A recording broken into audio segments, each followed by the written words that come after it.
Oh no, my head gaskets!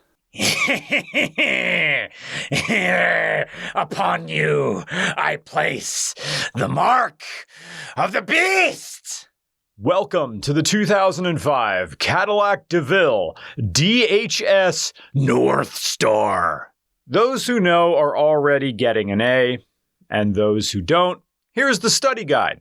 The GM North Star and the Ford 5.4 Triton make the playoffs every year for worst V8 ever made. The GM North Stars all blow their cylinder head gaskets at around 80,000 miles or thereabouts, but as car wizards said, it's not the head gaskets that fail, it's the head bolts, or rather head studs. I'm going to refer to them as both. GM used thin head bolts with fine threads to hold the cylinder heads on North Star engines. And the North Star was meant to be a modern, look at us, we're Cadillac, we're moving into the future. Not your old man's car anymore.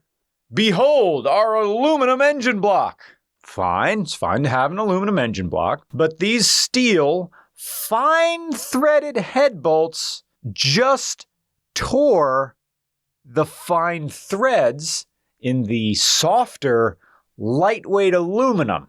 And after around 80,000 miles, the cylinder head pressure pushes the head up, and those fine, thin threads just rip out of the engine block. You know, kind of like a straw being pulled out of a to-go cup lid. And here's the solution to this problem. You need to drop the engine out of the car as well as the front suspension. Then, with a specialty-made guide, you drill out the block threads for larger, coarse thread studs, and supposedly, once you do that, you're good forever. Of course, you replace the head gaskets when you take the cylinder heads off, because only Matt Happel has the superpower to reuse head gaskets. You know, if you give most people the chance to guess, I'm not sure how many people would be able to say this is from 2005. Basically, if the show Archer were a car. When does it take place? Who knows? Could be now, could be 60 years ago. Welcome to the 21st century by way of 1991. Enjoy the luxury of heated and cooled seats. Thrill at the wistful sentimentality of a column-mounted shifter. Relax in the subtle upholstery that looks and feels plushier than its 20-year age, while being cosmetically 45 years old on the outside. It's like a divorcee who hasn't gone through menopause yet. Let the North Star engine attack the road with muscle car aggression, all while it holds together in stock form about as well as a bad faith argument on Twitter. The Cadillac DeVille DHS was a desperate attempt to rebrand Cadillac as a car for driving rather than for being driven. There is no scenario in the history of ever in which a Cadillac is a youth brand, and the only way it's really going to appeal to younger drivers is if they already have a preloaded affection for these type of modern luxury cars, or if it's their first car and they're just thrilled at the prospect of having something to drive at all. The only Cadillac that got the youth appeal was the CTS-V sedan and CTS-V wagon because it was a 4-door Corvette. And you could have a 6-speed manual. So you had an LS, 6-speed, and rear-wheel drive. Plasti-dip all the chrome black, and you have a drift machine, drag car, hoonmobile, and a comfortable cruiser all in one. The DHS is just a transverse front-wheel drive church narthex full of tissues, sugar-free candy, mints that taste like sheetrock, shushes, be quiets, be goods, no, this is for your own good, you're embarrassing us, no, you can't go to the bathroom, you're just going to hide in there for the whole service, no, we're not going to Burger King drive-thru on the way home. DHS stood for Deluxe High Luxury Sedan. The DeVille DHS took its name in place of the D'Elegance, and I guess using a name like DHS keeps things just vague enough to avoid sounding like it's driven by someone who's silently judging you for not knowing which fork to use on the first course. But for all of its attempts at making a more palatable luxury sedan from both a comfort and performance standpoint, Cadillac feels like the automotive equivalent of a guy who wants you to think his girlfriend is hot. GM was bringing its A game for this, And yet, GM's A game feels like a scrimmage for Toyota. Because this doesn't really hold up to a Lexus LS430 or an SC400 with 150,000 miles. Because for Lexus, it was a point of pride to make their luxury cars good. Sure, a DHS feels better than a Panther body, but what is that really saying? It's as if GM, with its transverse V8 in the front, was finally catching up with 1996 in 2005. It's giving retired educator vibes. This car has one job, and it's to assign homework 30 seconds before the bell. It's the automotive equivalent of a scolding lecture for not knowing something you were never taught. Because this car comes with a host of problems, not the least of which is the not least of which. Because the only way you could own a Cadillac, anything with a North Star today, is if you know about the problem. And oh, those poor people who bought these cars used on Facebook Marketplace or Craigslist. The original owner saw their temperature gauge rising, so they took it in. Their mechanic or service advisor told them about the problem and gave them an estimate of $5,000 to fix the head bolt issue. The original owner declined the service. Who could blame them? And instead, the original owner maybe replace the coolant to flush out the nuggets of pancake batter that formed when gas or oil mixed with the antifreeze, which is a symptom of a failing head gasket seal. And up goes their North Star Cadillac for a take-it-off-my-hands price of $2,000 or $3,000. And some uneducated sucker thought they found the bargain of a lifetime. A Cadillac for $3,000? Wow, it's so clean! And then they buy it and they drive around Pottsville, Pennsylvania with big dick energy until they take it up I-81 up to Hazleton and that water temp gauge goes code red. Oh no, what's wrong? Off to the mechanic, and guess what?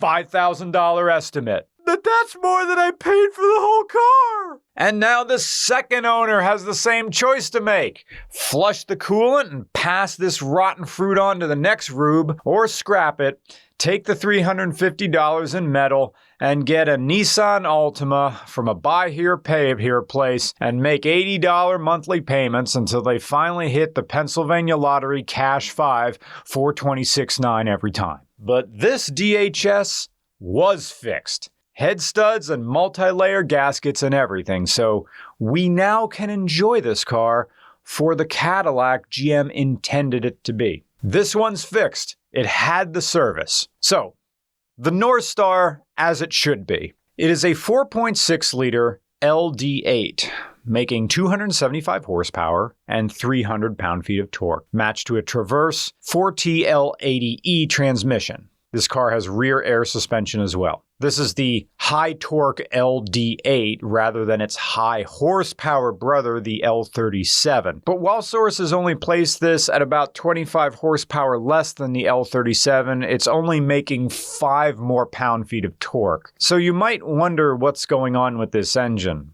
Well, you could argue that it makes more sense for a luxury sedan to have an engine tuned for low-end power because it's not the sportier DTS version, so it's not trying to capture the, here we go again, European performance market so much as the adjacent luxury customer. But it's also incorrect to assume that similar power figures mean that the engines can do the same thing, as some are more capable of withstanding the strain than others, even within the same company. The EPA rates this car at 16 miles per gallon city, 24 highway, and 19 combined. And that sounds about right for a car this size and this American, particularly from something before the bailout years. As Syme tells it, the pre-bailout status is the entire reason we're here, because he likes older GM cars and wanted something similar to his fully loaded 2004 Mercury Grand Marquis that got totaled by a drunk driver. But he wanted something softer and quieter. Something sort of like a Lincoln Town Car, but not a Lincoln Town Car. You know, on the same gradient of a tracksuit and gold chains, but not too far into either end. It had to have that early 2000s game show grand prize luxury nostalgia. So he found this and bought it off a retired New York City cop living in Florida. And yeah, it looks like a cop used to own this, tint and all. He paid $5,000 for the car, and then and then another $4,250 for the bulletproof kit. It's a subtle flex these days to have a North Star Cadillac still running. Sort of a point of wealth in a small way to say, yes, I bought an old GM product that was destined for the scrapyard. I paid to have the engine fixed, and here we are, rolling around in it. I'm in my 20s, driving a car meant for someone in their late 60s. All 4 windows are acoustic laminated, 2 sheets of glass with a sheet of plastic in between. It has the genuine dark brown Zebrano wood trim, so it's fancier than the GM fake wood that the base model DeVille got. Now the paint here is iridescent white lightning, and that was an extra $1,000 option in 2005. Another $1,000 just to have that shimmer on the coat, letting everybody know that you cashed in your 401k early because the sandwich shop is doing just that good. 2005 Cadillac DeVille DHS. It's a pillow fort for pensioners. The digital dash was optional. I can see why you wanted it, and not just for the reason other than novelty. Seeing these numbers tick slower and slower gives you the feeling that you're in your grandfather's car on the way to get ice cream, but wait, we gotta stop at the bank first. Why do we gotta stop at the bank? You didn't say anything about the bank. You said we were going to get ice cream. We're gonna be inside the bank forever. Why do I have to stand with you? Why can't I just go over there on the nice chairs? I want to go in the vault. I want to go see what's in there. Oh, we're gonna be in the bank all day. The bank is to old people what under the bleachers is to anyone in school. I'm safe here. And then you're walking into the bank, which is somehow colder than any other building in existence. And that prune-faced liar of a grandfather puts on his horn-rimmed glasses that he doesn't wear when he drives, but needs to walk around. It's like a staff, but for dishonesty. And he looks over at you and says, "No, it'll be really quick. You just gotta be good. I just gotta drop this off." He has this gigantic envelope. It's almost as thick as it is long. And you can already see the customer line through the tinted single-pane, floor-to-ceiling nightmare windows of the savings and loan frontage. Anyway, this Cadillac is mechanically young at just 100,525 miles. After all, few enthusiasts stand on business taller than luxury car aficionados. They're the pseudo-boomer. They're less judgmental, but no less desiring of acceptance, and no less willing to defend the things they care about. It's not hard to respect that sort of passion, even if the car seems to walk a straight line between executive car for professional tax evasionists or chief en route to the policeman's ball. 2005 Cadillac DeVille DHS. It's Hoboken, New Jersey's idea of rich. A smell in this car that I haven't smelled in maybe 15 years. And it's the smell of old people candy in church.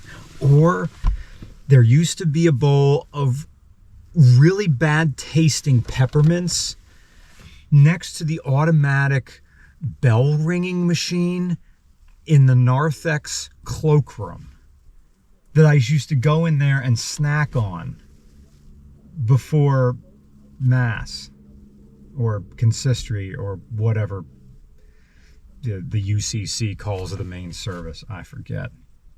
But that smell is all over in here. And the owner of this property where we do all these filming owns at least 2 of these cars. And now I can see why. Because, first of all, there's no bolstering in this seat at all. You're sliding around left and right, but you're not meant to take corners fast in this. But this is above Buick. This is above everything else. Like what's above this in the trim line? I mean, it's a 2000, so there's the Cadillac CTS-V. The Seville was considered more luxurious than this. That was the flagship. Where do you find this? This is, I mean, he bought it, but it's also partially custom made. The wheels are 3D printed. I mean, that is 3D printed. I mean, the license plate is correct. Even like all the little emblems. Oh, what's up with the center console? Yeah, that's wrong. But he even has this thing, this carpet thing. What? How'd you get that in there? I have no clue. Is this...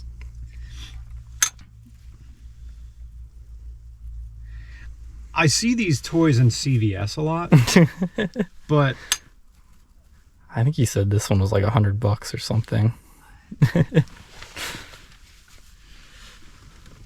Oh no, we're gonna crash.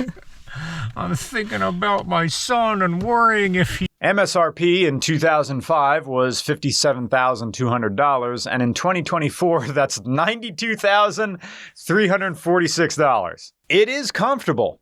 It moves generally fast. It corners, it'll go around a corner. That's it. I mean, it turns. But the car gives an aura, a feeling of everything's okay. You made the right decisions. You will have a legacy and people will like you after you're dead. It's very different than a Lexus. A Lexus says you're doing great and you're going to continue to do great things. And Cadillacs, they're always facing the past, with the exception of the CTS-V, I suppose, and the Cadillac Series 62. Of course, to write the Cadillac DHS off entirely would be to ignore that it was sort of an end of an era. This was one of General Motors' top sedans before the bailout, a luxury car that was more enjoyable to be in than its amenities would suggest. And as Syme explained, you actually can save it for around $4,000 to $5,000 average to turn it into a nicer, more reliable Park Avenue. It feels like this era of GM could make a comeback on the used market, since the parts for North Stars are available, and younger generations seem more interested and willing to put in the work to fix something they bought cheap rather than lease something fragile. I'm looking at you, Nissan Altimas. That's anecdotal, but I hope it becomes more true as time wears on. It often feels like history hasn't been that kind to the cars of the mid to late 2000s. And I get that not everybody was putting in their best effort. There was a lot of corner cutting. Even with a Cadillac this nice, there are still trim panels that are wiggling and one of the ashtray lids doesn't open anymore. Plastic interior pieces cracking. That's the GM mark of excellence. And then after all that, the industry collapsed. And then we had this log jam of companies who were trying new things but weren't entirely sure what they were doing yet with things like hybrids and performance cars marketed to a shrinking niche. I'm looking at you, Scion. But there's value to find in this era of the auto industry, even in a General Motors product, provided you have the patience to find it and the willingness to save more money to improve it. Caution, this vehicle is equipped with an onboard high-tech computer. Special training and tools are required for service. Many parts are covered by a 4-year, 50,000-mile warranty. For factory authorized service, call Ed Morse Cadillac Oldsmobile, 2300 South Federal Highway, Delray Beach, Florida, 334 something. High tech. General Motors Corporation recommends the use of new original equipment replacement parts for the collision repair your vehicle. Collision repair. Was this on our title? No. Oh, okay. I was just curious why they put collision there. I don't know.